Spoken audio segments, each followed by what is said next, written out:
Thanks for missing out on an important game. We're just going to talk about life and death, so not near as important as a football game. So believe it or not, we are blessed to be alive at this time. It's a wonderful time to be alive because we're actually in the midst of a huge spiritual war over truth.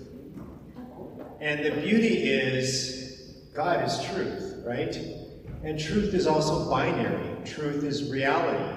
So there either is a God or there isn't. There either was a resurrection or there wasn't. There we either have an immortal soul or we don't. And in the fullness of time, just like in the incarnation, the Holy Spirit said, I've had enough. And so we have the 21st century Eucharistic miracles, we have the Shroud of Turin, we have near-death experiences, and we have the Big Bang Theory. Big Bang Theory is what shows us the material world was created by an uncaused cause, something outside of time and space. Near-death experiences demonstrate that we have an immortal soul that doesn't follow natural laws because it's not from the material world. And the Shroud of Turin is evidence of the resurrection and evidence that Jesus is really the second person of the Trinity. And the 21st century Eucharistic miracles are also evidence that Jesus is the second person of the Trinity and that life comes from God directly. So God is, again, in charge of both the material and immaterial world, which we call the soul. And that Mass, when Father's up there confecting, we are reaching out to heaven and heaven is reaching out to us. And that our real home is in heaven. So that's the end of my talk. Thanks so much. So this is, so to set up the spiritual battle over truth, we first have to start off with, again, the Bible will always point to the truth, and God, God is the truth. Remember in John 14, I am the way, the truth, and the life. But where we are today is prefigured in the Bible as well. In John 18, remember when Pontius Pilate is interrogating Jesus Christ, and he basically says, so why are you on planet Earth? Are you a king? And he says, why are you here? And what does Jesus say? I came to proclaim the truth. He who hears me hears the truth. That's what he says. Not to save the environment, not to end poverty. I mean, those are all great things, but he came to proclaim the truth. And what did he say earlier in John? And you will know the truth, and the truth will set you free. Where we are today, we're afraid of death. We're afraid that some virus is going to kill us all. Well, God's in charge of life and death. And we've lost that. They understood that in the first century. In the first century, they would sing on their way to martyrdom because they knew that there was something better in the afterlife. And so, the Holy Spirit has had enough. so let's go through it. So this is I did this picture actually. This is from the Hagia Sophia, which was the closest Christian community to the Holy Land, and now it's in Turkey, but originally was in Greece. Was just the first really Christian settlement north of the Holy Land. And we'll, as we go through this, you'll see that all these images, and we don't know when this mosaic was done, but sometime around after 500 to 800 or so AD is when this image came about. And as we'll show you, this image is from the Shroud of Turin, which is the burial cloth of Jesus Christ. And the scientific evidence for that is overwhelming. We'll go through, this is a talk. Good news is this is a talk that's going to cover all these issues. The bad news is each one of these issues is about an hour long, so be here for a long time. We're going to leave time for questions at the end. So that's Jesus unveiled. Remember, Several times in the Bible says, you see, remember Philip says, we want to see the Father, and what does Jesus say? You've seen me, you've seen the Father. So when we see the crucifix, we see the Shroud of Turin, we see Jesus. When we see the Eucharist, we're seeing Jesus, and we're going to show you how that is. And remember, St. Ignatius of Antioch in the 100s, AD 100, said, the Eucharist is the medicine of immortality. We have forgotten that. And really, when you think about it, you got to just follow the trail of bread, right? The only prayer that we have that Jesus taught us mentions bread, right? Do you think he was talking about? He's talking about the bread of life, just like in John 6, right? So that was the rescue plan from the very beginning. The Eucharist is the rescue plan from before time. This is the Eucharist veiled, but in God's time, in the 21st century, he's given us 21st century Eucharistic miracles that unveils what the Eucharist really is. And I think we've also forgotten, again, because remember, the Bible was originally in Greek. Eucharist comes from, what does that mean? If you go to Greece, they always say, Eucharist, it means Thanksgiving. It means thanks. That's why it's Thanksgiving. So this is from a church in Southern California. That crucifix is from the Cisteros War, which was in Mexico in 1920. What happened? What did the government do in 1920? They banned the Mass. What happened in 2020? They banned the Mass. So while COVID is a real virus, it had lethality, it was weaponized, because what's happened is you can tell it was a spiritual war, because I ran ERs during COVID. You could go to an abortion clinic, but you couldn't go to a pro-life clinic. You couldn't go to Mass, but you could go to a riot. So I always tell people, either this virus is the smartest virus we've ever had and only kills Christians, or there's something else going on. So our government, just like in 1920, shut down Mass. So what is the Big Bang Theory? So the Big Bang Theory, and this gentleman next to him, you might recognize him, Albert Einstein. So Georges Lemaitre worked with, he was a Belgian priest, and he worked with Albert Einstein on his theory of relativity. And the idea was that because in the atheist worldview, the universe is eternal, it's always been there, and so eventually it would evolve life. And what we're going to discover is that the material world comes from the Big Bang, but the immaterial, the soul, doesn't come from the material world. That's why you have an immortal soul. But we'll get into that with the near-death experiences. So this was really a kind of a derogatory comment. Basically, so what? The universe just came around in a Big Bang? Well, actually, that is what happened. And we didn't find that out until the Hubble telescope, which was launched in the 1990s. So Georges Lemaitre's theory was, if we lived in an expanding universe, then you could rewind the clock and get to that beginning where something outside of time and space, out of nothing, ex nihilo, something out of nothing, created everything, which included all the constants of the universe, like the speed of light, the strong nuclear force, the thing that keeps electrons spinning around protons and neutrons, because it's a finely tuned universe to be life permitting. And so here are some of those things. So the one I like to talk about is low entropy. So if we didn't live in a low entropy universe, what's entropy? It's aging. It's how the complex goes to simple. It's why rocks erode. It's why waters carve out, rivers. It's everything. It goes from complex to simple. So if we lived in a I think it just died. Can you hear me? Yeah. All right. We give you the microphone eventually because it's hard to hear you, especially if people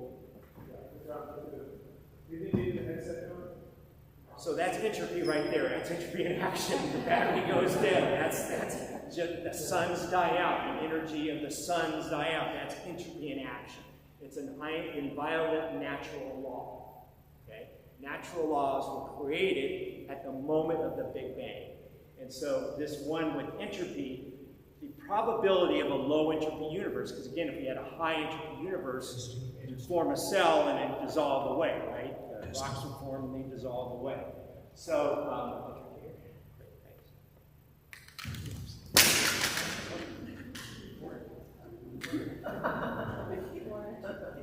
more entropy. See, it's very active. Okay, so this one factor, entropy, low entropy universe, is 10 to the 10th to the 123rd power. So I'll give you three, because those numbers are so big, it's hard to comprehend. So let me just give you two examples of what it means. Two examples. One is, it would be if there was all the parts for a Boeing 747 in a junkyard, and a tornado went through it, that's the odds that that tornado would have at the end of that time completed, fully assembled with a 747. Or a bunch of monkeys simultaneously typing in one time, in one try, would do the complete works of Shakespeare. But the other one I really like to really use it kind of graphically is if you took paper and did 10 font numbers, 0.00000, the amount of paper that it would take to get to that 10 to the 10th raised to the 123rd would fill the solar system. That's how improbable that one factor is. And then you take the strong gravitational force, you take the dark matter versus the light matter, you take the strong nuclear force, if it was just off by not quite as much as that, but again, astronomically small number, that everything would be hydrogen. If it's too dense, everything would be helium. Again, it wouldn't be a life-permitting universe. So some super intellect had to create this. I don't know if I have this on this slide deck here. One of the physicists said, that it's clear that a super intellect monkeyed with time, monkeyed with physics, monkeyed with chemistry, and monkeyed with biology. And so now you won't ever hear this in the media, but now more scientists, more physicists believe in the Big Bang Theory. You just won't ever hear that because we do a really good job of suppressing the truth in our culture. So that's the physical universe, okay? So what they did is once they realized, so when they discovered that the universe was expanding, and not only expanding, the galaxies are moving further and further apart like a balloon. So then you can rewind the clock, and 13.8 billion years ago, right before I was born, was the Big Bang. And then the Earth was formed about 5 billion years ago. And what was the Earth at that time? It was rocks and water. The water comes from comets, actually. And so, and then at 4 billion years ago, you get one cell life. So, the question is, how do you go from rocks and water to one cell animals and then humans? Okay? Rocks don't dance, they don't talk, they don't sing, they don't walk. How does that happen? So is it the electrons are spinning around faster and that gives you speech? I mean, how does that make any sense? So that's why most doctors believe, something like 80% of doctors believe that, life doesn't come from the material world. I mean, it's just the obvious, One of the things that's really interesting is the Krebs cycle, which is what burns glucose, which is the engine for this, and glucose is the gas for our cells. And it is such a complicated thing, I tell you, in medical school. It's really hard. I mean, all these molecules are folding and doing things. It's the irreducibility of life. So life doesn't come from the material world. And again, we've forgotten that. For ancient people, they understood that. So And in fact, we now have scientific evidence of Adam and Eve. Again, you won't hear that. You won't hear that in the media either, because every human cell, to have that engine, has that mitochondria. And the mitochondria comes from the woman. Every human on the planet Earth has the same copy of that mitochondria. There really wasn't Eve. And every male has a version, there's a vestigial Y chromosome from Adam. So there really was an Adam and an Eve. And we have the scientific evidence. So that's the physical universe, the observable universe that follows natural laws. Well, we also have what are called near-death experiences. And near-death experiences are evidence of that your mind is more than your brain. And the ones that the incidences that are the most interesting are those of people blind from birth, so they have no neurons in their brain that have visual information, because your brain, the brain, we'll get into this a little bit, but your brain is really a transducer. It takes that, whatever life is and whatever, that thought and will is, it takes it, translates into emotions so we can use our hands and feet, That's what it is. And so that comes directly from God. It's not from the material world. And we have evidence of that in near-death experiences. In fact, so much so that the religious organization called the New York Academy of Sciences, no, they're not a religious organization, they declared in 2022 that the evidence is overwhelming that they call it your consciousness. Your consciousness survives bodily death. That's the soul. That's life. Our soul is both the principle of life and our soul, our intellect and will. So again, you won't hear that in the news, but they declare that. The evidence is overwhelming. So I'll give you one of my favorite stories. There's lots of stories, but one of my favorite ones is this gentleman is having, and there's stories from all over the world, thousands, looked at by psychologists and doctors.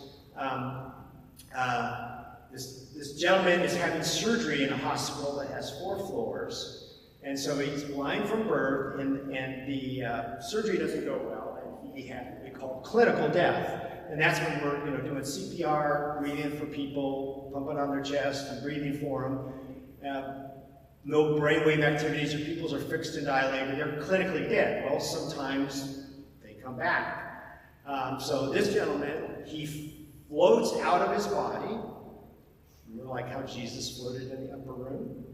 Floats out of his body, floats through the 4 floors, floats outside the windowsill, and sees a pair of red sneakers on the outside of the wall. Now remember, he's 4 floors down, dead, basically. And when he comes back, he tells them this, and they go, yeah, and they're there. How do you explain that? And there are thousands of stories. In fact, I mentioned this at the earlier talk, whenever I'm at a talk and there's more than 30 people, someone will tell me, these are actually fairly common events. People just don't hear about it. That all these studies. The other thing that happens is that they'll recount what was said while they were clinically dead.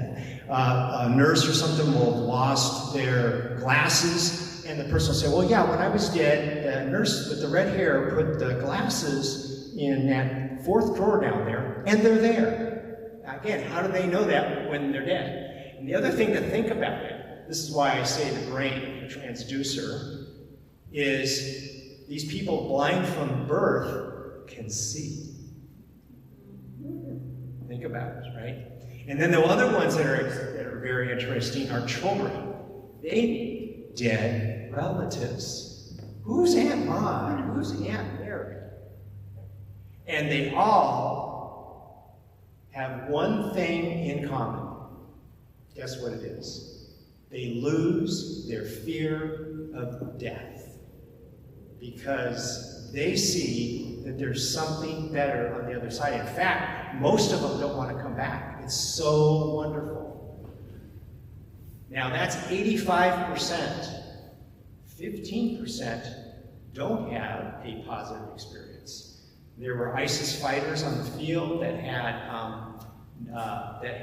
near-death experiences, and they all converted to Christianity because they saw visions of hell. They were given visions of hell. So there really is an afterlife, and your mind is more than your brain. So you can't download your brain to a computer. We don't know what thought is, right? How do electrons spinning around protons and neutrons cause thought?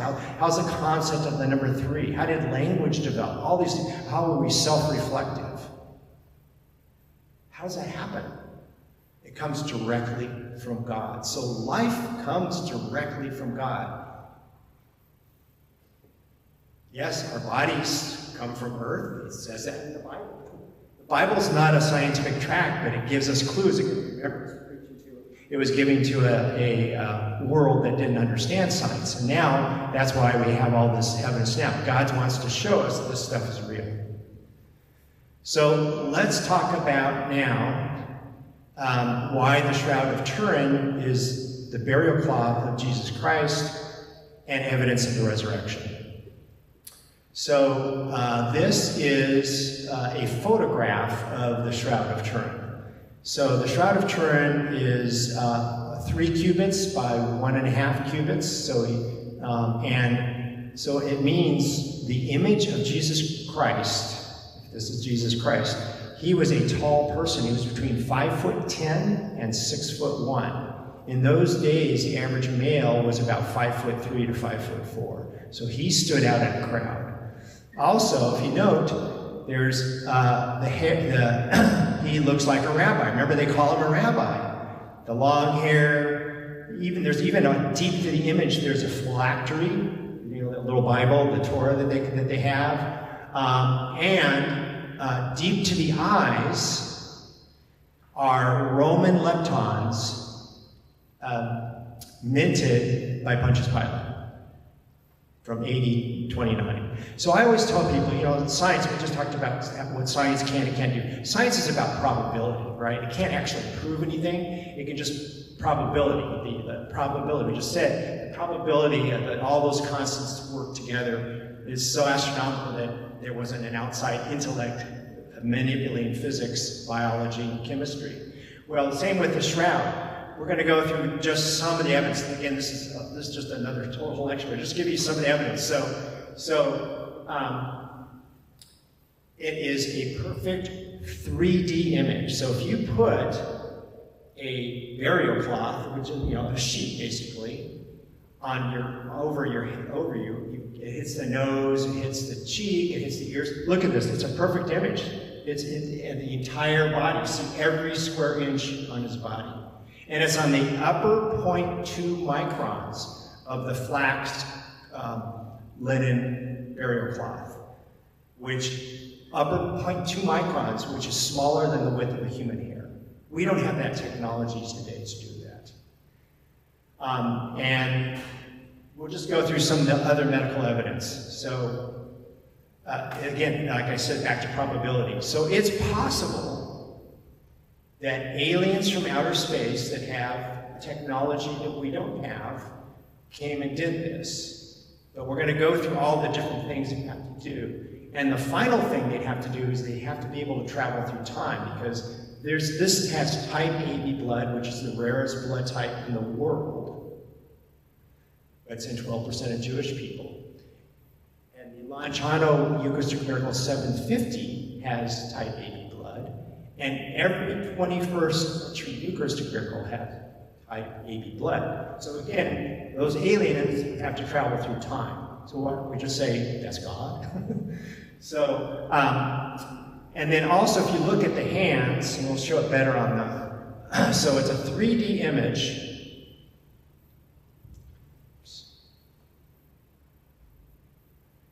So we can do a 3D, this is from the Jerusalem Hotel. You can do a 3D cast, and you notice how his fingers are long? because we're seeing the bones. It's a three-dimensional image. We're seeing the bones. There's areas on the Shroud of Turin where you're seeing the bones. Again, we don't have that technology today.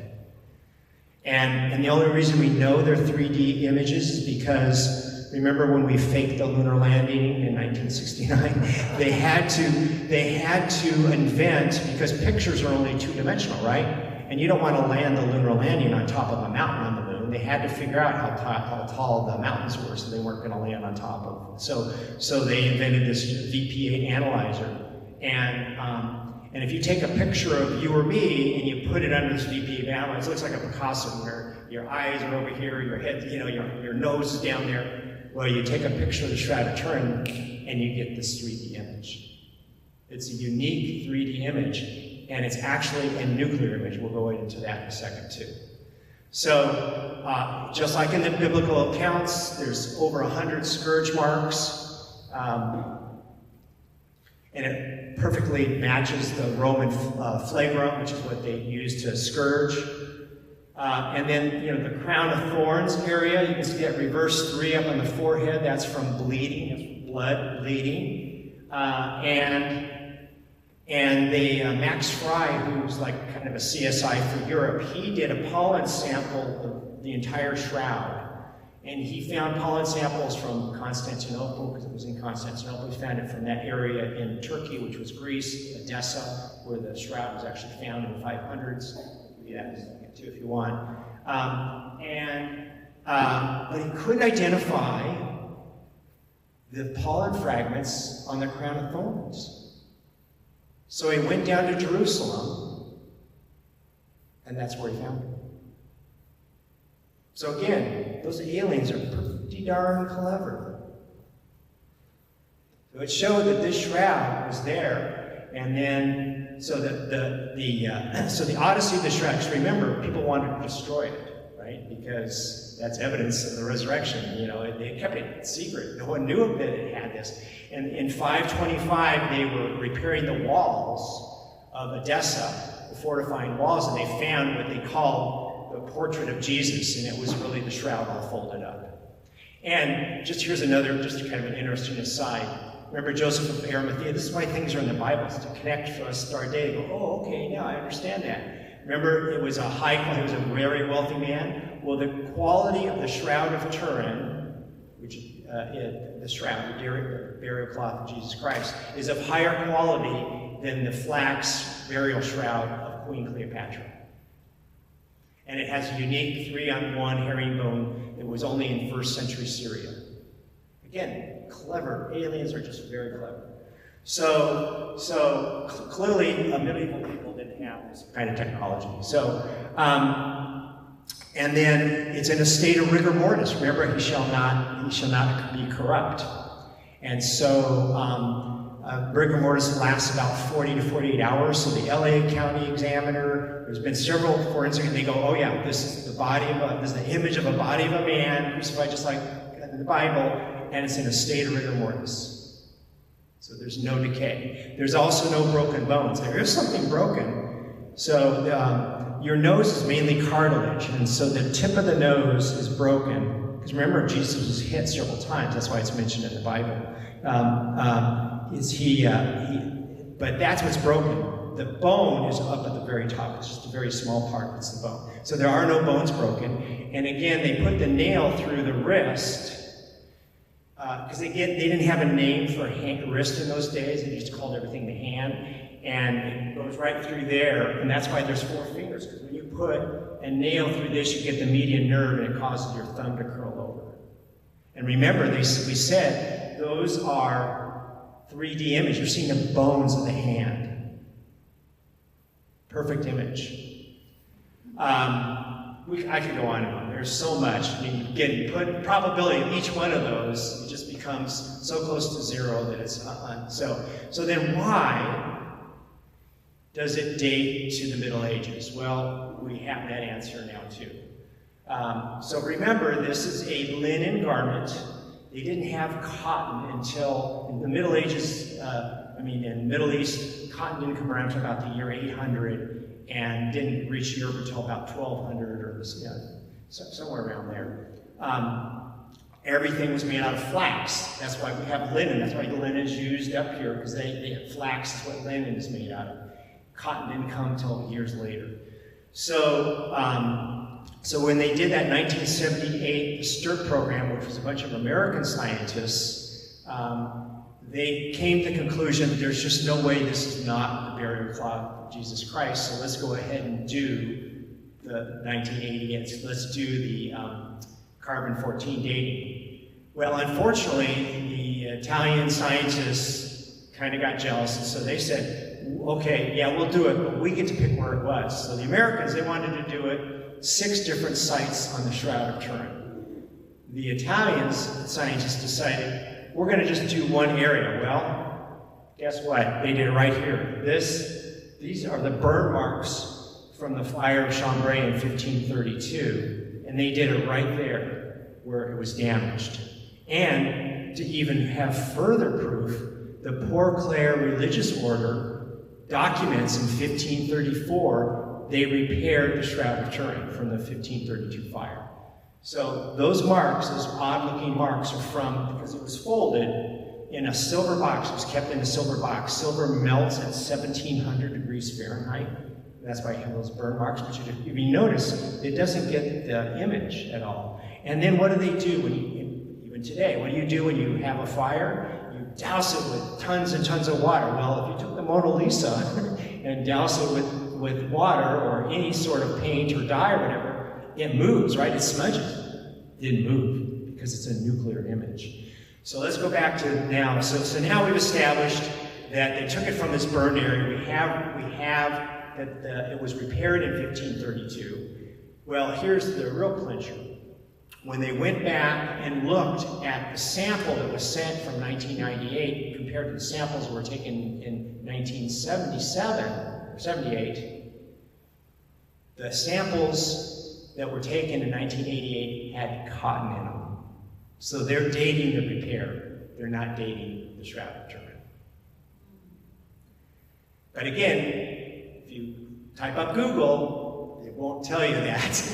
So, but that's the truth. And then we have all these other explanations for why we have other tests that date back to the 1st century. But another one that's really great, and we'll show the other two that I really like. So remember in John's Gospel, remember the face cloth that's rolled up on the side? Well, we actually have that. And that's why it's mentioned in John's Gospel. We have that. It went a different route. It doesn't have the image on the shroud because it was removed and then Jesus resurrected after that. Okay, because this, remember, it's rolled off on the side. So, and we have a provenance of that from the year 600. What a provenance is means that there's a bishop from 600 and just a chain of custody from there. And just by coincidence, there are 120 blood stains on the face cloth of Oviedo, which is in Spain. And there's 120 blood stains on the face, 70 in the front and 50 on the back. And when you computer overlay those blood stains, they match. So this is the burial cloth of Jesus Christ. And then, this is why we have, and this is just to show you, they use all the crucifixes we have are based on the Shroud of Turin. So this is important. Here's a line, remember, it's folded, and the coins were deep there, and the broken cartilage but not bone in Jesus, and there's swelling under the eyes, you know, again, all those things that we read about in the Bible.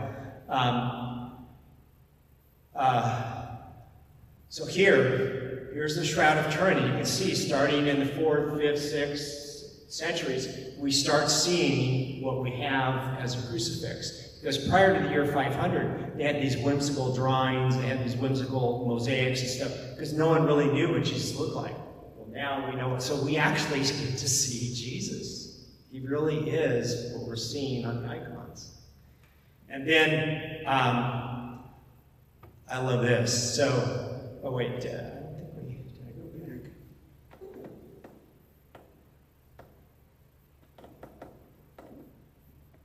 There's a coin from 694 that's supposed to be on there. Anyway, there's a 694 coin that has that fold on it, minted for Justinian II. So the Shroud of Turin has been the object of all these icons we have about Jesus. So this, I love this. This is the Divine Mercy. Remember Saint Faustina? This is the original one, was put out in 1935. And then remember, the Nazis came, and then the Soviets came, so they had to hide it. And Sister Faustina, kind of like myself, was not the brightest person in the world. She's the one that directed. They hired a gentleman who turned out to be a Freemason to do this painting. And every week she would go and say, no, you got to change this. At one point, the priest that was there was used as a model. No, the hand's not right, the arms aren't right, the rays aren't right, whatever. And the guy almost quit, but they did. I think it took a year. She went every week for like a year. And so when it was finally discovered, I think it was in the 80s, it wasn't, it took for the Soviets to fall and finally, because again, they wanted to destroy it. So they find this, they find the original, and again, Sister Faustina had never seen the Shroud of Turin, the burial cloth of Jesus Christ. And when you digitally computer the original with the Shroud of Turin, it matches. So God is just shouting, this is me. We get to see him in the 20th and 21st century. That's really Jesus. The medicine of immortality, the Eucharist, the salvation of our world back then and back now. So it's a great time to be alive. So what is a Eucharistic miracle? A Eucharistic miracle is, there are 4 21st century Eucharistic miracles. And yes, I'm not good at math. Buenos Aires was in 1996. But we call it a 21st century Eucharistic miracle because the findings didn't come out until 2005. So what's a Eucharistic miracle? So a Eucharistic miracle, these 4 events are, what happens is a consecrated host, falls to the ground, it's unnoticed, and if the priest notices it right away, they can consume it. But if it's dirty or you don't see it for a while, they put it in a special vessel with water. And usually within a week, it dissolves, because you put bread and water and it dissolves. Well, in 4 times in the 21st century, that's not what happened. 99.99999% that's what happens. But Jesus, the Holy Spirit said, you know what? These poor people need some help because they're not hearing the truth about this stuff. So I'm going to help them out. So in these 4 instances, that piece of bread develops a red spot. And just by coincidence, red spot's human type AB blood, rarest blood type in the world. Same thing that's on the Lanciano miracle of 750 AD. Same blood type that's on the Shroud of Turin and the face cloth, Sudarum of Oviedo. And then it turns into heart tissue. And not just any heart tissue, but living heart tissue under agony with living white blood cells. And I will tell you, as a doctor, ask any doctor, white blood cells don't live outside the body for more than 30 minutes. And yet, in all these cases, it's living for years.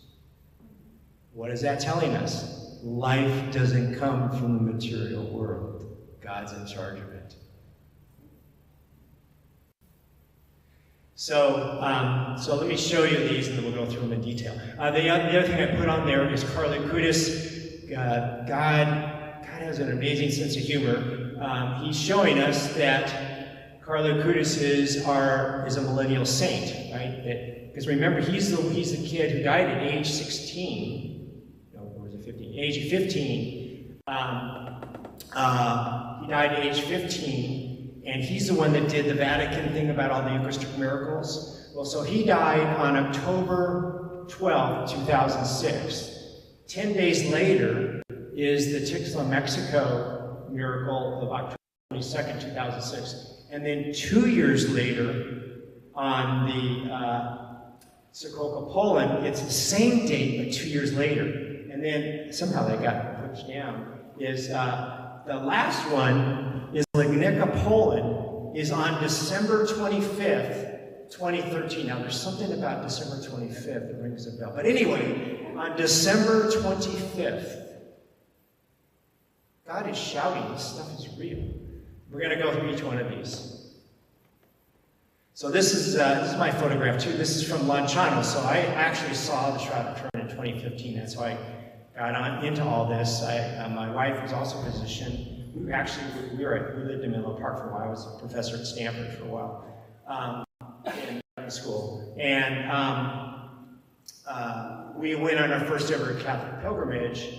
And we got all this material from the Vatican and from this Catholic pilgrimage saying, you know, Shroud of Turin could be a medieval forgery. And, you know, as a trauma doctor, you're a doctor, when I saw your shroud, you're like 10 feet away from it. And I'm looking at this and I'm going like, I'm sorry. There's more to this than meets the eye. And then 2 days later, we're in Lanciano, Italy, and what are doctors training to look for? Pattern recognition. Both had type AB blood, you know, technology that we don't have today. And I started, and then the Holy Spirit led me to Father Spitzer, so I've been doing volunteer for him since 2015. So that's what happened. Is I didn't know any of this either. So, but again, as a professor, I know how to do research, and I can get through the false paths and the half-truths and all that. And I realized that there's all this evidence that this stuff is real, and no one knows it. so anyway, here's the heart tissue on top, and there's the blood on below, the type AB blood. Well, in 750 AD, they didn't have microscopes, so it wasn't studied until the 1970s. So 1,350 years later, that tissue still exists. If I died tomorrow, my heart tissue wouldn't last for 1,350 years. And again, type AB blood and heart tissue. And this miracle and the one that happened in Bolzano, Italy, were really for the clergy, because this priest at Lanciano didn't really believe in the real presence. And right before him in the congregation he was confecting Mass, acting in persona Christi, the wine turned into blood. They knew it was blood, but of course they didn't know what blood type it was. And the tissue, the Eucharist turned into tissue. They didn't know it was heart tissue. We didn't find that out until the 20th century. So, and then this is the Buenos Aires Eucharistic miracles. You can see the red spots. You can see the blood, and you can't really see the heart tissue so well in this. So this was sent to multiple labs, and in all these cases, just like all the miracles that the Catholic Church looks like, they always use scientists that aren't Catholic. They use people that are against, because we don't want to affirm a false miracle, because then that'll be it, right? You guys just lying about everything. So they take it to, first it's in Buenos Aires. And again, this is the one, they didn't do anything, they just took photographs. Actually, Pope Francis was the bishop, and all he did for the first 3 years was take photographs, did nothing. And then they started sending it to different labs. And in all these different labs, they found that it was living heart tissue. Well, the final one was up in New York, this famous pathologist, cardiologist, Dr. Zugabe, who just recently passed. And they had him examine it. In his writings, he writes, well, this heart tissue is in a state of agony, like it's trying to repair itself. It's a dying heart. And he said, how did you get this? How did you get this dying heart from a live patient? How did you get this? And he said, and they said, well, it's from a piece of bread. And the guy goes, I don't believe it. And of course he became a believer. So again, they hadn't even told him where it's from. And again, this relates to the Bible too. Again, God's leaving us all these breadcrumb trails. So remember in Luke 22:44, when Jesus sweats blood in the Garden of Gethsemane? Well, Luke was a physician. Okay, so that's why he describes that. And we have modern day examples of that. So I'll give you there's a sad case. A woman was saying goodbye to her husband and children, and as they're driving out the driveway right in front of her, they're killed in this horrific car accident. She falls to her knees and sweats blood. It's a sign of severe stress. That's why it's mentioned in the Bible. Everything in the Bible is in there for a reason. So that in our day and age, we could go, oh, that's the kind of suffering he went through. So he went through physical, psychic, spiritual, mental. Because remember, he's a fully human nature and a fully divine nature. He's a divine person, but with a fully human nature and fully divine nature, so that we can be up in heaven with him. God sees his wounds. He's at the right hand of God. He sees those wounds. That's what Satan's upset about. That's why the Shroud of Turin has been in 2 fires. There was another one in 1996. Satan wants that gone, so who knows how long it's going to last. Same thing with these Eucharistic miracles. They may not last forever. God knew we needed them now. That's why we have them. This is Tixla, Mexico. This one's a little different. It actually happened while a religious sister was, she noticed that there was this red spot on the Eucharist. And then they put it away. They didn't, I don't think they put this one in water. They put it away for months and months and had it studied. And this one, they did extensive studies, and the blood is coming from the inside of the Eucharist, like a cut vein or a cut artery. This one's my favorite because you can see there's still bread there. So on electron microscopy, you can't tell where the bread stops and the heart tissue begins on electron microscopy. Now again, Satan was not happy about this, so the Catholic Church and these 2 poor scientists at a medical school in Sokoka, Poland, were, accused of murder. That they killed somebody and they did this. They put type AB blood. They got this heart tissue that's alive and all that. And so finally, fortunately, they decided, we'll send it to another medical school. Same thing on electron microscopy. And then this last one in Lenica, Poland, December 25th, 2013. And again, the reason this parish was chosen by the Holy Spirit is it's named for St. Jack. I don't know if I have a Polish name here. I can't pronounce his Polish name, but he's called the Apostle of the North. And in the 1200s, the Tartars were going to desecrate this church and going to steal the Eucharist. And so he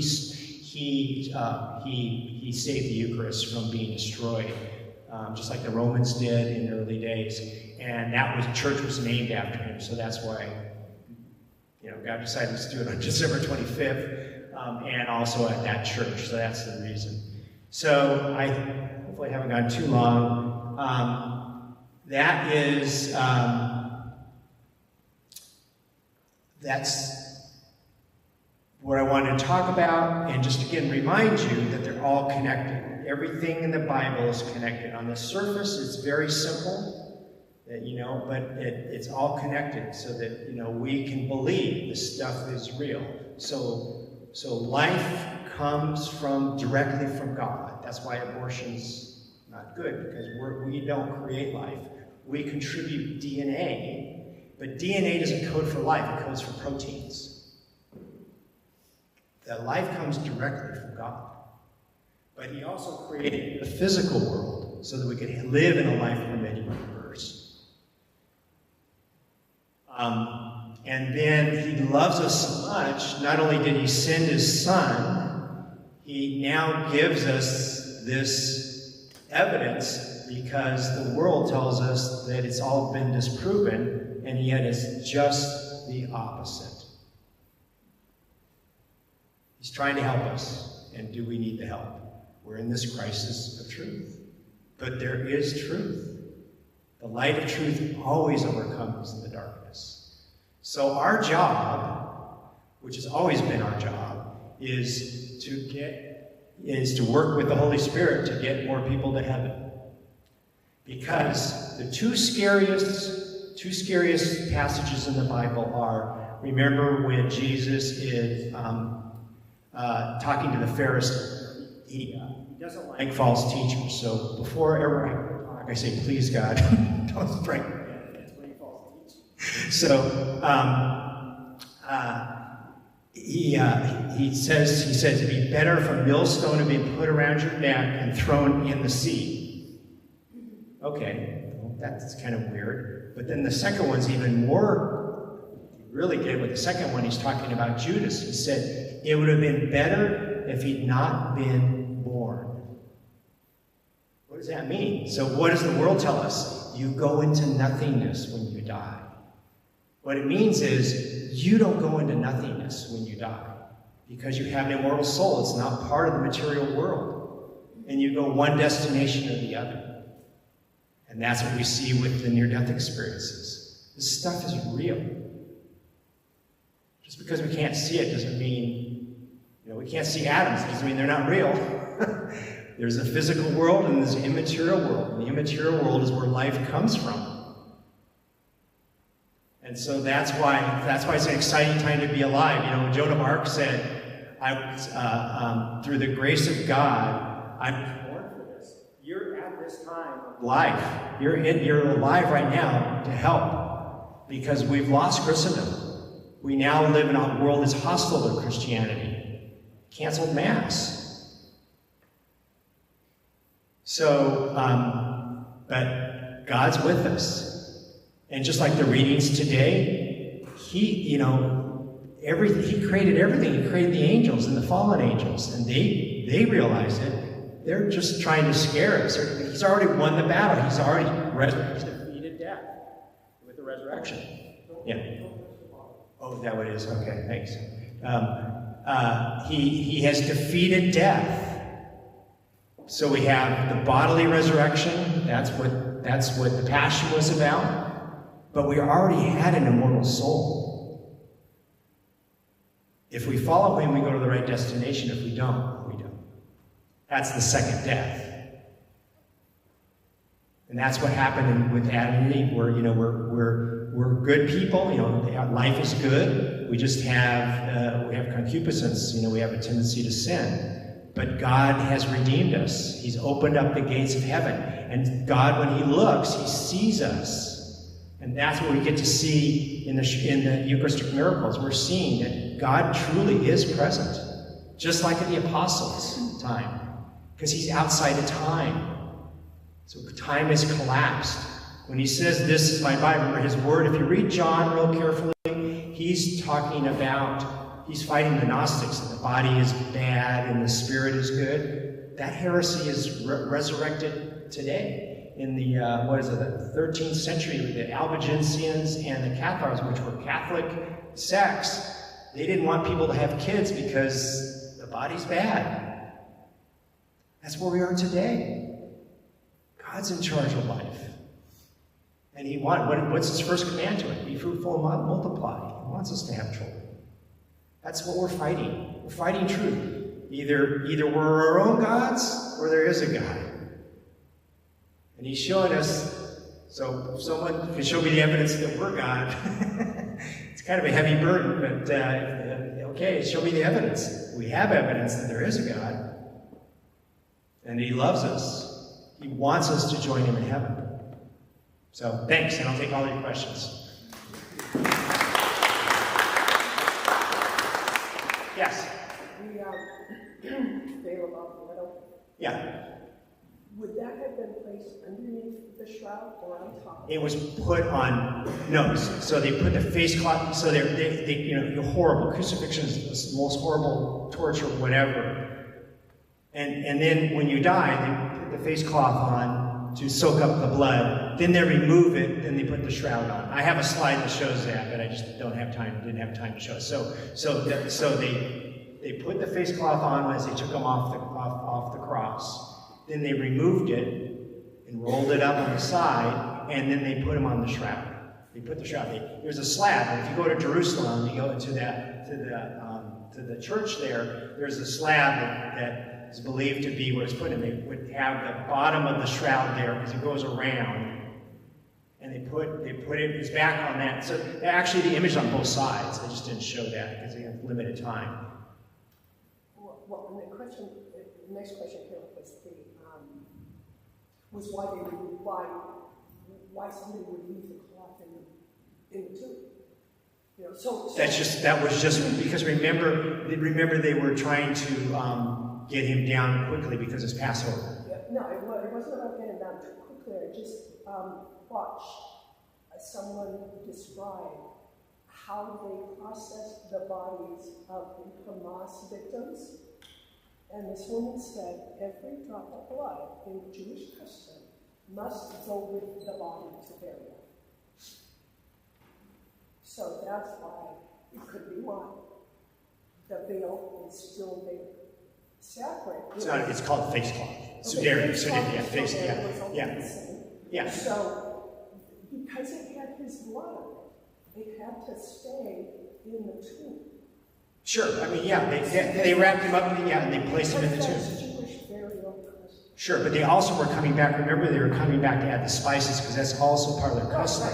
But they didn't do it because they had to get out of there. So that's why it's there, and that's why it's in the Bible so that we can find it, and we can say there's evidence. Yes, good questions. Yeah.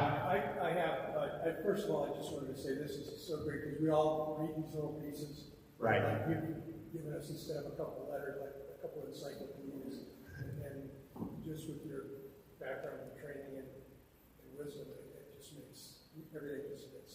Thanks. It's not me; it's the Holy Spirit. In the I like the community of San Diego, and there's as you cross from Castiglione across the border into Galicia, there's a church there at Cosabrera, and they have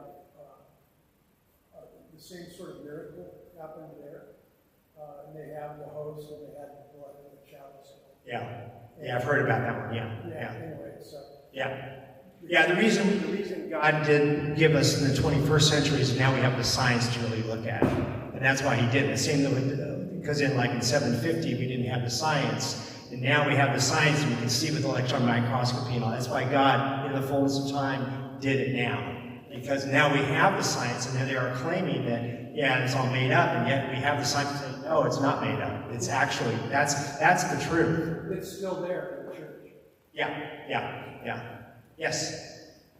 You know, I've had the privilege of being a Eucharistic minister in the past, and just recently, where I live in Sonoma County, I was invited one weekday mass to be Eucharistic minister, and every time I do that, my whole arm is like so much more alive.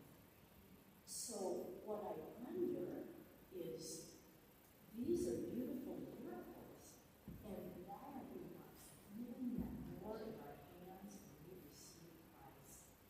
And, my prayer is that other people can have some kind of experience individually also. Right. And the other thing that came to me one time in prayer was that when we receive, we are touching Christ. Right. We can bring that touch for healing to people. And there's a whole story that goes with that, the healing that happened for me and those nice. But anyway, I feel like there's so much more richness in Eucharist, but we're missing something still. Yeah, no, it's a great point. So the question is why aren't we seeing more, and why isn't there more healing? Why isn't there more? Well, that question has been asked a lot of times, and what most people think is you got to remember God respects free will, and I mean God can project a movie, on the sky, and say, oh yeah, there he is getting crucified, and oh yeah, there he is in the resurrection, and so, but then we lose free will. And so, for me, I don't need anything else. And again, most people, and a lot of the clergy say, and they're right, we have the Bible, but God has decided to give us something. Because there's a lot of people, again, particularly our youth. It's really with our youth. Most of our youth are leaving because of the science.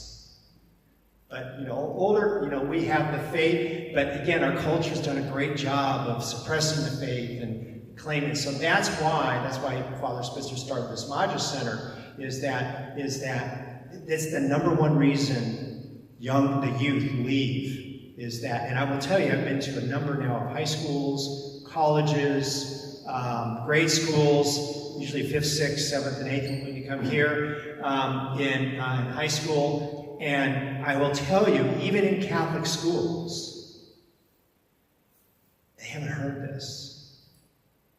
And so that's why God's done this. And he's trying to help us, but again, he's not going to go too much. Because then we lose free will. And so, we're blessed to be alive now. And there's a remnant left.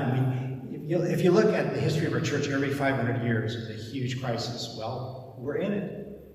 And it's up to us to support the clergy, because, devil thinks he's got us on the run, and he doesn't. But we've lost that sense. God's in charge of everything. And this is all bluster. So, but yeah, it's a great question. And let me just answer another one that comes up a lot, is what about the DNA? And so Father Spitzer and I have talked about this a lot. And here's the truth, is that we have great DNA sequencing capabilities today. Okay? So they have sequenced the DNA in all these modern Eucharistic miracles. Okay? And it's male DNA, but we can't sequence it.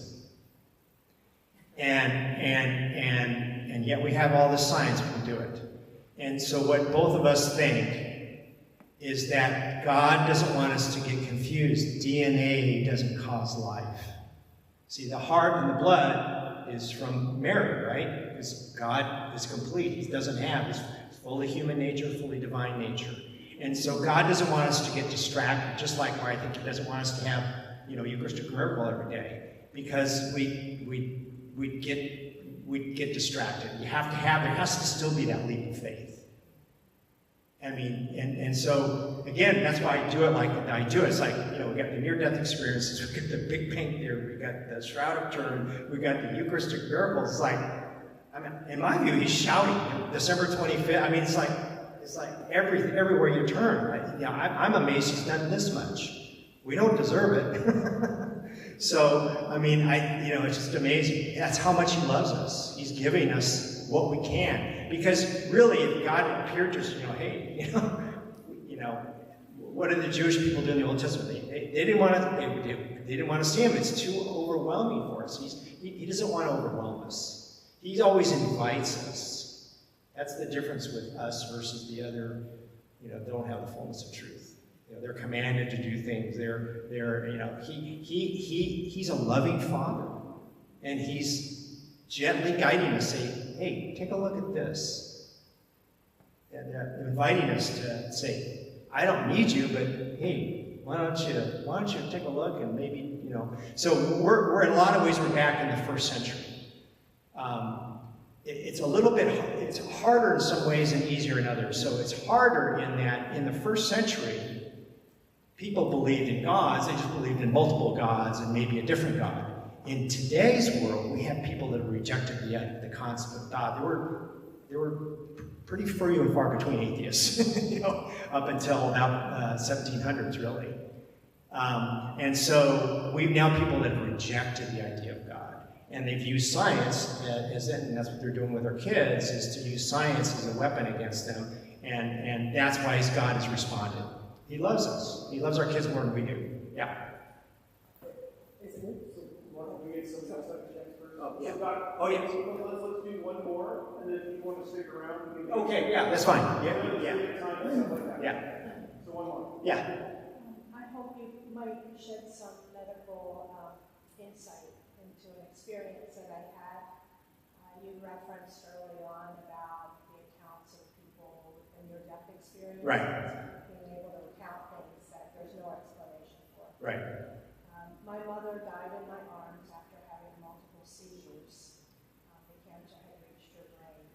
I'd never seen anyone die. I hadn't read anything to prepare myself for this moment. I wasn't sure after each seizure whether or not she had actually died because she would go kind of limp. The last seizure she had was at 8 in the morning. They started at 11 at night. And the way I knew she died was I literally saw her spirit leave her body and go straight up toward the ceiling against gravity. I know that I wasn't under duress. I wasn't overly emotional. I was coaching her. Helping her to let go. I'm wondering if you've heard anyone else mention seeing something like this. Yeah, there's been things mentioned about that people have seen the spirit leave, and the other thing I didn't talk about with the near-death experiences. There's also two other categories: people with really bad dementia, haven't spoken. There actually was a movie made about it, based on a real story, where this guy is saying to his mother, who's obviously devout, saying, you live this great life, and here you are, you can't talk, you haven't speak, anything, and here I've done all these horrible things. And this is a woman that hadn't spoken for, I think, years. She turns to him and says, well, sometimes the devil leaves people alone. I mean, there's lots of stories like that. There's also cases where anencephalic, which is people that don't have a brain or very little brain, they start speaking. Again, God is just giving us little hints here and there. Your mind is more than your brain, and that's what you saw with you. So that's what's going on. And then there's I'm blanking on it. There's others. So again, the church has to be careful about those because, again, that's private revelation. We don't have to believe in private revelation. Public revelation ended with Jesus. Okay, that was the end of public revelation. But that doesn't mean there isn't things doing. Saints have seen, talked to God, Saint Faustina. But what we have to be very careful about in this world that claims that we're making all this stuff up is that we have the science to do what we can. But we got to remember, science we can't see the miraculous, we can't see the supernatural event occur. What we're seeing is the effects of the supernatural event. So the Eucharistic miracles are the effect. That's not what happens, that's not what happens during the Mass. God did this thing special for us to show us what really is going on, right? And same with the Shroud of Turin. We didn't see him. That reminds me. So there's two theories about why it's a nuclear image, 3D, perfect image. It would take 6 to 8 billion watts of pure laser light energy over 1/40 billionth of a second, otherwise it vaporized the cloth. Or you have 8 octillion molecules, atoms in your body. It would also take the spontaneous low temperature nuclear degeneration of all 8 octillion nuclei, and they would bombard the cloth, because that's what's happened. It's a nuclear image, and it's redone the bonds on the cloth, and it explains the blood stains on the shroud are bright red, and as you know, after time, blood turns dark and turns black eventually. Well, it explains that because it's all these charged nuclear particles. So Shroud of Turin is a nuclear image. And so whether it's pure light, and remember, I am the light, and remember in the Transfiguration, what happens? Remember, his face is shining white. That means the light's coming from his body, not from heaven. He's God. That prefigures, and that's why the other apostles there. I mean, if you you go through it, the connections is like mind-boggling. It's all in there. We're so smart, we just ignore it. so thanks. I'll stay back and answer things.